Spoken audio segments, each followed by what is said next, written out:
So who's ready for the story? How did Lisa get into caregiving?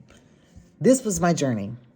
So in 2011 or 12, I noticed that my mom kept repeating herself. And I would have conversations with her on her phone, and I would just get done talking about something, and she would ask me the question again. A lot of us have talked to people like that. And sometimes we put it off as old age, etc. But my mom had just celebrated her retirement and being 65. And I remember her walking into that party at my house and just loving life.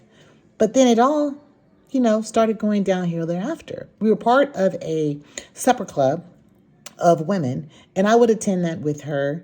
And I also noticed that as we started ordering food, she would forget what she ordered, or her food would come and she was like, "This is not what I ordered."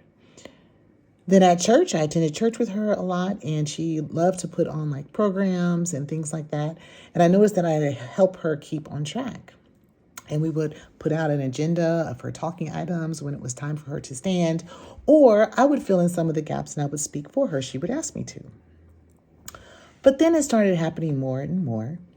And she actually got lost when she was driving one day in our old neighborhood. She was out shopping, which she loved to do. But then she had called me and said, "Hey, I got twisted around, and we have new toll roads and things like that were implemented or have been built." And so it's easily, you could easily think, okay, well, she got lost. But in combination with all the other signals and signs that I was seeing and witnessing, I wrote her an email one day, and I told her she doesn't have a thyroid because she had some thyroid surgery. Her thyroid was removed. So we all know that plays a part in hormones and imbalance and the way that you think. So I sat down one day and I wrote her an email. And I said, "Mom, I love you, but I have noticed these things. I would love to set up an appointment with you with a neurologist. I found a neurologist. And let's just go get checked to make sure that there's nothing wrong. And that it could be a hormone imbalance or whatever it may be. But we need to go get you checked. I'm worried about you, but I love you. Is this okay?" And she replied, and she told me it was, and we talked about it. So I set her up an appointment. And that same time that I was setting up an appointment, one of her good friends from church had asked me, who's a nurse? She asked me, was I going to get my mom checked? Because she had noticed symptoms. And I said, "Oh yeah, I'm already on top of that. I already have an appointment in the mix, etc." Appointment came. My dad and I both took her, and we both told the neurologist what we had been witnessing.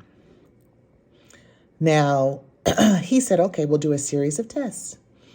Let's just determine whether or not that she doesn't have like a pituitary gland issue, that there's only like tumor, or if it's just like something else, but then also to make sure that it's not like something like Alzheimer's." So we did an MRI, and after the MRI was complete, the next day, they had left me a message, and they said everything is clear. They don't see anything wrong with the pituitary gland. So we were going to go to phase 2, which was a test in which they were going to look at proteins in the brain, electrical signals in the brain.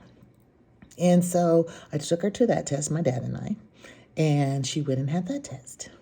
What was different is I didn't get a call back. And so we all get that gut feel like, something must have been seen, but I wasn't sure.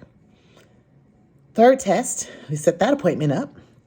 And that was about running a series of a cognitive exam, right? So it's a little more comprehensive than the MOCA test. And for anyone that has gotten checked by a MOCA test, that's more of like a 20 plus question scenario where they have you draw a clock, or they may say, "Hey, I'm going to tell you 5 words. I want you to repeat them back to me, or tell me your address, tell me what the date is." That kind of thing is the MOCA test. However, we were going to a full comprehensive review to determine for him to actually be able to diagnose. So he said it was going to be an all-day exam. Mom did not want to do it. And I think she knew that something was wrong and that she wasn't able to remember as good as she would have liked to. So Dad and I said, we took her, we said, it's going to be okay. We're going to meet you for lunch. And then so you can break away, but we'll be right here by your side. So we drove her, we dropped her off. She went to the exam. Then it was lunchtime. She called and said, hey, it's time for lunch. Dad and I took her out to lunch. And during that lunch session, she was telling us how she did want to go back and that she wanted to go home. And I said, Mom, I don't think it's going to be that bad. Let's just take you back. Maybe it'll end early. But again, she knew. I think she had a gut feel that I am doing terrible on this test. So we took her back, and then like within an hour, they told us we can come get her. So again, I thought to myself, it wasn't all day. So I guess they got what they needed. Then the appointment came, the appointment date. And I was at work, and Dad was taking Mom and was calling me and saying, hey, we're almost there. I was like, hey, I'm going to be running like 10 minutes behind. So I get there and I walk in and Dad's looking at me like kind of like with a blank stare, and the doctor's there and he's looking at me and I'm like, hey, I'm looking at my mom and, and Dad said, well, he was just reviewing with us your mom's prognosis. And I said, okay. And so the doctor said, hey, we reviewed all the tests, etc. Your mother, we are seeing protein on the brain. Your mother has dementia. And a matter of fact, she has early stage Alzheimer's.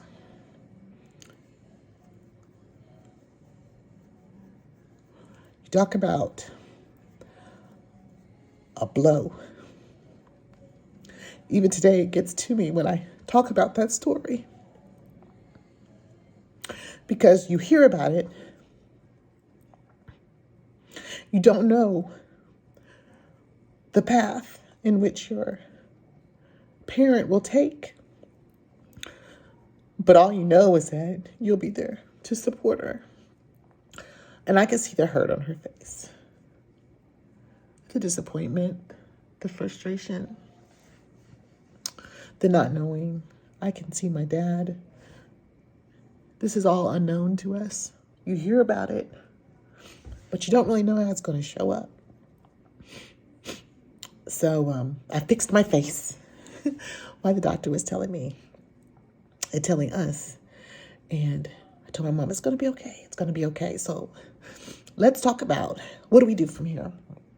So the doctor went on and he said, I really can't tell you the path it's going to take. I can't tell you the stages in which it progresses and how fast it progresses because everyone is different. So you just have to go along with the flow. But here's the medications we can put your mother on to slow down the progression. So he begins to tell me about the medication. Namenda, Donepezil. So we put her on those medications, which help slow down the progression of it. So it was time to go, and Dad was like, hey, we're just going to go home. And I was like, okay, that's good. I'm going to go back to work. I got in my car. I was literally shaking when I got in the car. And I stopped, paused, and then I let the tears flow. I left the parking lot. And I remember going up into the traffic light. And I ran the traffic light. I almost got hit. Because I was just so deep in thought. And so I called my husband, told him the deal. Then I started calling my siblings. Or I might have wrote them an email. I don't know what I did at that time. And I told them, Mom was just diagnosed with Alzheimer's. And it sucks because you really don't know where do you go from here. All you can do is say, I'm with you. And so it happened 2 days before her birthday. So when her birthday came, I created like this poem for her. And I stayed true to that poem today. But it was a poem that told her that I wasn't going anywhere. I was with her till the end. I know we're going through an unknown path, and we don't know what path or journey she is going to have to walk. But just know I will not leave her side, and I will stick by her side. So Dad and I had conversations thereafter. And I had told my dad, I'm here to support you in the care for her. And he appreciated that because he too had to grasp reality.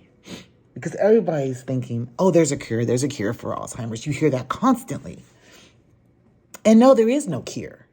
There's lots of people that talk about things that, oh, I did this, I did that, or hey, my mom had these memory issues and I gave her these vitamins and then it got better.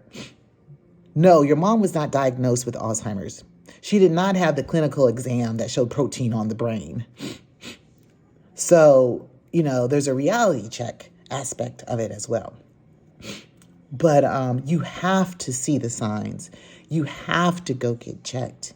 You have to make sure you do a complete comprehensive exam, because just because you have dementia doesn't mean you have Alzheimer's.